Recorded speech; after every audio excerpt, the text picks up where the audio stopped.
so you have to make sure the damn thing is turning. It's turning now. Oh, I see. Okay. But see, even if it stops, you get the signal here. Because that's an independent circuit. Yeah. So you don't know. All right. Walter, I have to apologize because we had tape problems here. So maybe I'll prompt you and you can repeat some of the stories you just gave us. Let's start off with your father taking you to the ball game. Okay, we're back at the ball game again. This is the third time. Yeah, it wasn't taking. It wasn't recording somehow or other. Is it on now, Jim? Yeah, go ahead. Okay, back to the ball game. I'll make like you're not here. My father took me to, well, because baseball fans want to know when Bob Feller made his debut, and Bob Feller was one of the great pitchers in baseball history. My father took me to see the game. There were 86,000 people there. No seats, standing room only, and there was a guy minding a seat, and my father said, I want my son to sit there. Well, he said the kid to sit there, and I didn't want to, just some big guy, older guy, I didn't want to sit there. My father kept saying, sit down, so finally I sat down. I think the guy came back. My father gave him one look, and that was the end of it. I saw the game there. Okay, Jim, now what happened after that? You told us about Regis High School, but maybe a few extra stories about Regis and Father Leitner coming up to visit you. Well, you know, Charlie O'Neill was a kid we grew up with, and he had gone to Regis, and he... Some of the background about Regis. Well, Regis is the only fully endowed Jesuit high school in the world. Some woman left money, and it's accumulating in some trust fund, and rich kids who go there, because it's all scholarship, are kicking in, you know, because I know some of the kids in my class fathers were brain surgeons, and they could have afforded any school, but they wanted to go there. So between the original endowment and that, it's still no tuition, and to this day, it's a scholarship. You take the test, and they take you off the top. Well, I missed it, apparently. At the time, I missed it because I didn't get a card. And my mother was going around to LaSalle, and no, not Cardinal Hayes wasn't built then. LaSalle and De La Salle, and there's about a whole myriad of free Catholic schools that aren't free. All Hallows, yeah. And the tuition was pretty steep, so we couldn't hack it. And she was actually begging, and they were going to give her 1/2, and even that was too much. And I was sick of the whole thing. I was ready to go to Stuyvesant, which is a damn good school, and instead of the other one, the free one was up in the Bronx somewhere, and it was these little old nuns. It was going to be a waste of time, I could see that. Anyway, I got a card about 3 weeks later saying they took 50 or 55 extra students, and I was one of them. And my mother was so proud of it, and the fact that it was free and it was Catholic, I said, I can't get kicked out, because we knew that they kicked out half the freshman class, and then they'd kick out a few more. And they took 150 in, and 90 graduated, so that was the attrition rate. So I studied my head off. In fact, I won the general, and the thing that made me proud, I came out 8th in St. Angela's, and the guy who came out 1st, 2nd, and 3rd all won Regis scholarships, and they were there. But I won the General Excellence Medal because I was studying my butt off. And that's what Margie used to say, anybody for the Fleetwood? And I was doing my 5 hours of homework, and I'd come home from school at 3 o'clock and do the homework till about 8, and then we'd make the Fleetwood movie. And we used to scratch away at a double feature and a cartoon. And Margie yelled at us the whole time. She wanted us to come, but she wasn't too happy with the way we acted, apparently, because we used to run ahead of her, and we'd jump up and down and run into the bathroom, and well. But anyway, Margie used to go to the movies, I'd say about twice a week. Every time that the movie changed, which was about every 3 days. So I got out of Regis, and I didn't do that well. Each succeeding year I did, you know, I kind of figured I'm not going to get kicked out now, because by junior year they figured they'll let you go out. So I got out. And I got out and worked in a bank as a messenger. I made about $18.75 a week, just enough to buy a war bond. And then I joined the Navy. That was after, when I got out.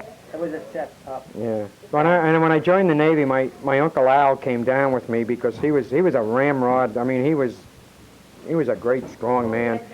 He said, I'll go down with him, and nobody else go down with him. I remember I left that night. I was going to go off to war, I thought. And he thought the guys were so great, and they were really a bunch of nerds. I mean, they were the roughest bunch of guys you ever saw in your life, but they were on their good behavior, and he went back home and reported that I was with some wonderful guys, and it's going to be all great. And when I went into boot camp, the chief who ran the company was a fireman who was made a chief. They used to do that then. They just took them in and made them chiefs just to run boot camps. That's all they did the whole war. He was married to a Radio City Rockette who lived on base, and here we were. The 12 weeks we didn't see one single female person. What month was that? That was in December 42, January 43. And Sampson, New York, I never saw the ground. Lake Geneva was frozen solid. We couldn't march. It was ridiculous. We couldn't do anything. We just marched around and you know, sailors don't really march, they walk. And we were around in this inside gymnasium. And my buddy Tom Eccles came up 2 weeks later as a boot. And we used to shoot pool against all the other boots and take all their money because we were from the Bronx and we knew how to shoot pool. Then I got out of boot camp and went to school and got my rate and went to a sub chaser. And this is a crew of 60 men, and the thing is only about 130 feet long, wooden hull. And I got seasick every day of my life. I threw up every morning, even when we were tied up. And even though I was a third-class radioman, which is a rated man, I had to paint and scrub, because on a small ship you do everything. I stood radar watches, I stood wheel watches, and I painted. And I used to be painting and throwing up, and I'd look up, and this bosun's mate used to say, "Come on, you're behind schedule." And I used to stay in radio watches in the roughest weather. I can't even imagine how rough it was, except that I was standing radio watches. I used to throw up into my typewriter where we used to type the code, and I was hitting the keys, and it would be coming up in my face, and I couldn't leave it. And the thing was, you don't want to throw up too near the rail, because we had two guys on a ship next to us who were pitched overboard, and they were eaten up by sharks, as a matter of fact. They found pieces of them. So the thing was, when you throw up, hang on for dear life. And I was so sick of that thing that I volunteered for anything. I volunteered for PTs, but I was too young, because believe it or not, then you had to be 21 to be on a PT boat, and I was only 19 or something by then. So I couldn't get on that. I volunteered for aviation, anything, just to get off that thing. So finally I got off and went on the Montauk out in the Pacific, and Ricky was talking about the typhoon, and I was in the same one. There's not a guy who was in World War II in the Pacific who doesn't remember that typhoon. It was a memorable event. Were you in that storm? Yeah, we were. Yeah, it was so bad. I mean, that we were in a. How bad was it? We were in a convoy of 10 ships, and we were all going independently because you couldn't steer them. It was out of the water so much. And we were just going in all different directions, headed at each other. We passed over one ship that had been cut in half, and the guys were swimming around. 26 ships went down in that damn thing. And Ricky was in it too, and everybody had talked to who was out there was in it. So then I got out of the Navy. No, tell about Okinawa. Well, we were in a historic thing. I've only found it in one book since, finally corroborated. My ship was in Okinawa was April 1. March 31. We went in on a sneak attack like little kids. You wouldn't think they did that, but they did.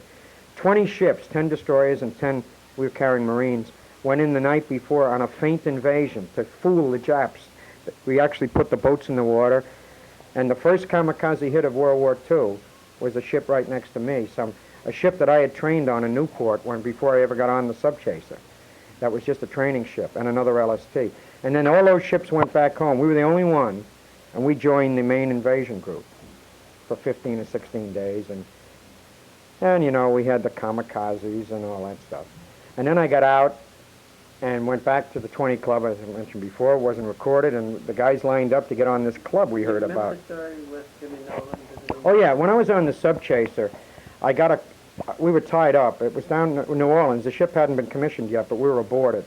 And it came over in the loudspeaker, a captain to see Radio Man, whatever the hell I was, third class Langan. And I thought it was a Navy captain, which, you know, a Navy captain is equivalent to an Army colonel. And I said, what in the name of God does a Navy captain want to see me for? They just said captain. So I got a pass from the skipper, and I went ashore, and they told me to go somewhere, the chaplain's office, and in comes Jimmy. And God, did he look great in that uniform. I mean, they had the pinks then.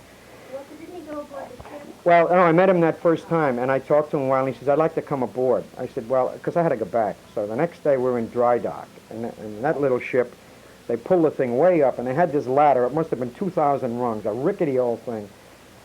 And we're all standing around. Here comes Jimmy, and he looks up. Oh, my God. We didn't have to go up that, because we were on the ship when it went up. And he goes up that ladder, and they were taking bets how far he'd get up before he fell. The thing was rocking, and he comes aboard, and of course my skipper